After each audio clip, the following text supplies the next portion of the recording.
तो अभी तक हमने एपी को समझा, हमने उसके बेस को और स्ट्रॉन्ग किया, हमने देखा कि उसका सम कैसे निकालते हैं, और कोई nth टर्म ऑफ एपी दे दी वो कैसे निकालते हैं, उसके सम को हम यूज़ करके फर्स्ट टर्म और लास्ट टर्म दी हम उसको कैसे टाइम सेविंग फॉर्म में उसका सम कर सकते हैं।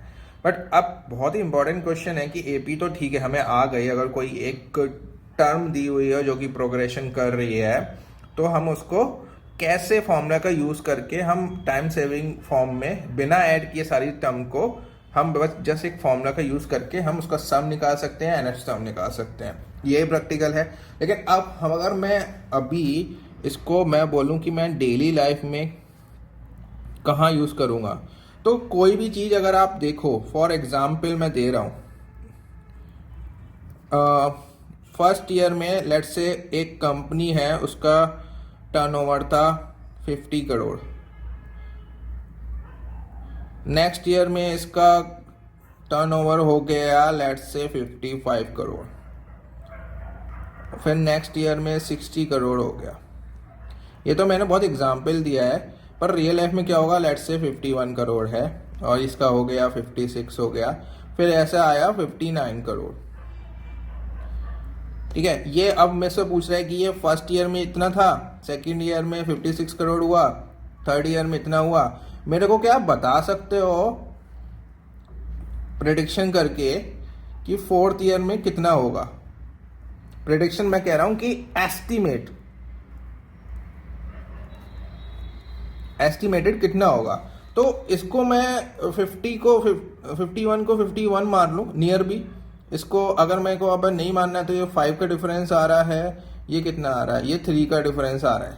ठीक है, तो मैं इसको क्या कर सकता हूं, अप्रोक्सीमेट इसको एपी बनाने की कोशिश करूंगा। मैं ये नहीं कह रहा हूं कि ये करेक्ट है, पर अगर मैंने इसको यहाँ पे ले आया, ठीक है, ये इसको मैं 60 मान लिया, नियर बी में नंबर में ले आया, तो मैं एपी लगा सकता हूँ और एपी लगा के मैं एस्टिमेट डाल सकता हूँ। ये एक्चुअल में इसका सम नहीं होगा पर उसके आसपास होगा।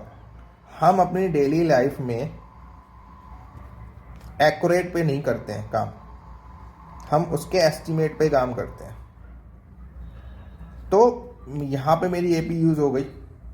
ठीक है, अब अगर हम एक्यूरेट पे काम करें तो हमें बहुत सारी एक सिचुएशन दे दी जाएगी। जैसे एक बहुत ही फेमस सा है कि फर्स्ट आवर में एक देयर इज एन एनिमल, वो 1 मीटर, एनिमल का नाम है कोई भी ले लो, एक टॉर्टराइज ले लो, तो वो एक फर्स्ट आवर में वो 1 मीटर चलता है, सॉरी ये 3 मीटर है।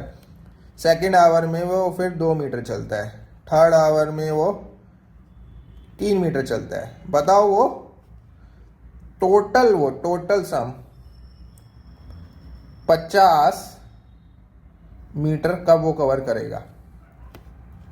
आपको दिख रहा है एपी है, सम का नंबर लगाना ना, एन एच टर्म निकालनी है, 50 जहां पे भी आपका होल नंबर आए वहां पे निकाल देता है। तो ये डेली लाइफ मैंने आपको बता दिया, कोई एक्यूरेट बता दिया, पर ओवरऑल हम लोग रियल लाइफ में मैं बता रहा हूँ कि एक्यूरेट से ज्यादा हम एस्टिमेट पे काम करते हैं, वही हमको डिसीजन लेने में मदद करता है। तो based on this series we can take the decision. ठीक है, अब तो खैर हमारे पास वो आ गए हैं, एक्सेल आ गई है, कैलकुलेटर आ गए हैं, पर अगर आपको अपनी मेंटल मैथ सही करनी है, आपको बहुत जल्दी से क्विकली डिसीजन लेके जो भी सम वम निकालना है, परसेंटेज करनी है, आपको ये आना चाहिए। क्योंकि हमने जो है कैलकुलेटर बनाया है, कैलकुलेटर ने हमको नहीं बनाया है। पहली चीज़ तो ये, कैलकुलेटर ने सिर्फ हमारा टाइम सेव किया है, पहली चीज़ तो ये है। तो ये आप समझ गए हो कि what is the use of arithmetic progression. चलो, अब ये मैंने आर डी शर्मा से क्वेश्चंस लिए हैं, इसको क्विकली सॉल्व करते हैं। मैं तो क्या ही सॉल्व करूंगा, मैं चाहता हूं आप लोग प्लीज़ इसको वीडियो को पॉज करें और इसको अपने आप ही निकालें। तो क्या कह रहा है, write the first term of each of the following whose nth term, ये है। तो फर्स्ट टर्म निकालने के लिए क्या है, एन की वैल्यू हर जगह 1 रख देना।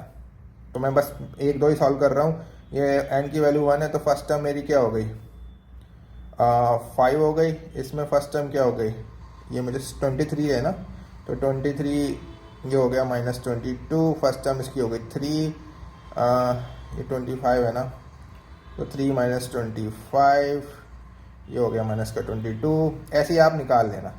देखो ये सिर्फ फर्स्ट टर्म है, इससे आप एपी नहीं बना सकते जब तक आपको डिफरेंस ना दिया हो, ठीक है। जहाँ पे डिफरेंस देंगे तभी आप एपी बना सकते हो। फर्स्ट टर्म अगर मेरी 1 है और बोले डिफरेंस इक्वल टू 3 है, तो 1 + 3 = 4 हो जाएगा ऐसे। तो ये बहुत ईजी है। नेक्स्ट देखते हैं। ओके, एक मैं जनरल सा आर डी शर्मा से उठाए हैं। हम नेक्स्ट वीडियो में क्वेश्चन सॉल्व करेंगे। मैंने अभी तक जो मैंने आपको बताया है वो पूरा बेस बताया है, और उस बेस को स्ट्रॉन्ग करना बहुत इंपॉर्टेंट है।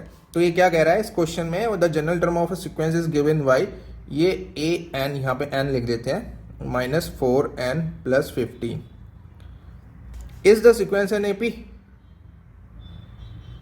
यस। कैसे? मैं n की वैल्यू अगर मैं 1 रखूंगा तो -4 + 15 ये मेरा आ गया 11। a2 रखूंगा -4 × 2 + 15, तो ये क्या हो गया -8 + 15, ये 7 ही आएगा ना, या। और a3 रखूंगा तो -4 × 3 + 15 = -12 + 15 = 3। तो फर्स्ट टर्म क्या होगा 11, 7, 3, डिफरेंस मेरा क्या आ रहा है -4, ये भी डिफरेंस क्या आ रहा है -4, ठीक है। तो ये मेरी एपी है। This the sequence is AP, yes. If so find is 15 term.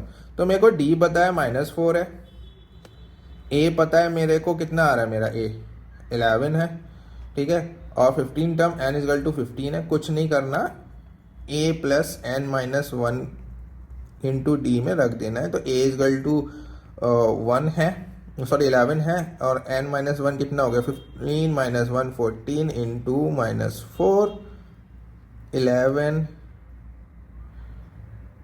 Plus, तो नहीं होगा, 4 4 = 56, तो माइनस का 45 हो गया, ठीक है। तो सीधा से ये फॉर्मूला है। अब मेरे को आप लोग एक बात बताना, अगर, चलो मैं आगे पूछूंगा, पहले हम ये क्वेश्चन सॉल्व कर लेते हैं।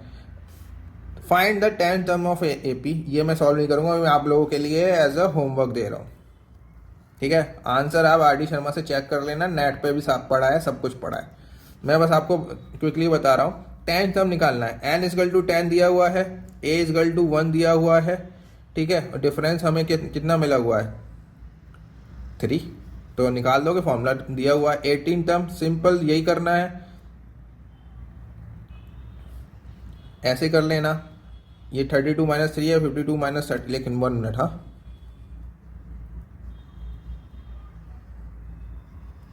32 - ये 30 हो गया, और ये कितना हो गया 20 हो गया। ये एपी नहीं है भाई, या तो क्वेश्चन गलत है या ये कुछ और दिया हुआ है, क्योंकि इसमें डिफरेंस कांस्टेंट नहीं है। ये आप चेक कर लेना एक बार। ये क्या दिया हुआ है इसने, डिक्रीजिंग सॉर्टिंग में है, तो डिफरेंस कितना हो गया 5 का हो गया, -5 हो गया, वो भी -5 है।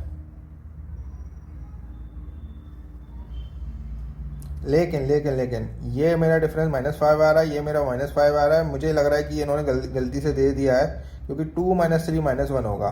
तो ये आप देख लेना, क्योंकि ये मेरे को एपी नहीं लग रही है अगर इन्होंने 2 दिया हुआ है, ठीक है। अब मैंने ये क्वेश्चन नहीं बनाया, ये मैंने सिर्फ और सिर्फ आर डी शर्मा से लिए हैं, लेकिन मैं बता रहा हूँ ऊपर वाला तो बिल्कुल सही है। हमारा डिफरेंस कांस्टेंट होना चाहिए, तभी हम एपी निकाल सकते हैं। अदरवाइज अगर आपको ऐसी कोई भी ये मिले जिसमें डिफरेंस मेरा इक्वल नहीं है, you can raise the question, sir I have a doubt, this is not either a correct question, या ये मेरी एपी नहीं है, क्योंकि मेरा डिफरेंस जो है यहाँ पे तो कांस्टेंट आ रहा है, पर इसके बाद मेरा कांस्टेंट नहीं आ रहा है, ठीक है। ये होता है कभी कभी, लेकिन मैंने आपको बता दिया है। Okay, the first term of an AP, A = 5, the common difference is D = 3, and the last term मतलब A n = 80 है, find the number of term. A n = A plus n minus 1 into 3. कोई doubt तो नहीं है?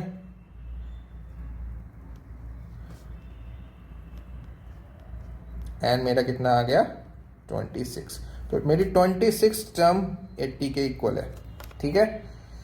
आगे करते हैं। Six term A6 equal to 19 दी हुई है, यह लिख लेना। A17 इजगल टू 41 लिखी हुई है। A6 को मैं कैसे लिख सकता हूँ? A प्लस 6 माइनस 1 इंटू, मेरे को डी नहीं पता है एक्चुअली अभी, 19 A plus 17 minus 1 D equal to 41। ठीक है, तो A plus 5D is equal to 19 हो गया, A plus 16D is equal to 41 हो गया। अब मैं क्या करूंगा, इक्वेशन ये मेरी 1 है, इक्वेशन इजगल टू 2 है, इससे अब मैं सॉल्व नहीं करूंगा, I am just giving you this question. इससे आप D की वैल्यू निकाल लेंगे। D की वैल्यू जो भी आएगी, आपको D की वैल्यू मिल गई, वो आप पुट कर देना इस फॉर्मूले में, उससे आपको A मिल जाएगा। आपको A मिल गया, D मिल गया, तो आप A40 निकाल सकते हो। तो यहाँ पे n इजगल टू 40 है और A plus 40 minus 1 into D कर दोगे। ठीक है, I am not going two spoon feed you, मैं आपका हाथ नहीं पकड़ूंगा, मैं आपको बस गाइडेंस दूंगा, डायरेक्शन। तो आई होप कि अभी तक आपको बहुत अच्छे से समझ में आया है। नेक्स्ट तो लास्ट तो मेरी thank you very much for watching my this video.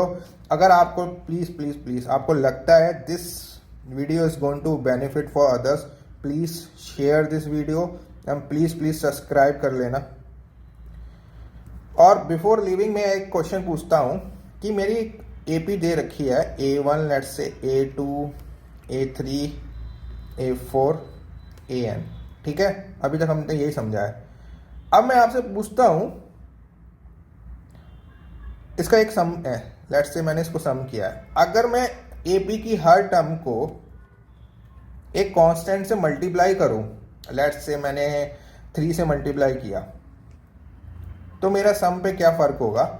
और उसी कांस्टेंट से अगर मैं डिवाइड करूं तो मेरे सम पे क्या सम होगा? और उसी कांस्टेंट से मैं प्लस कर दूं और उसी कांस्टेंट से मैं माइनस कर दूं।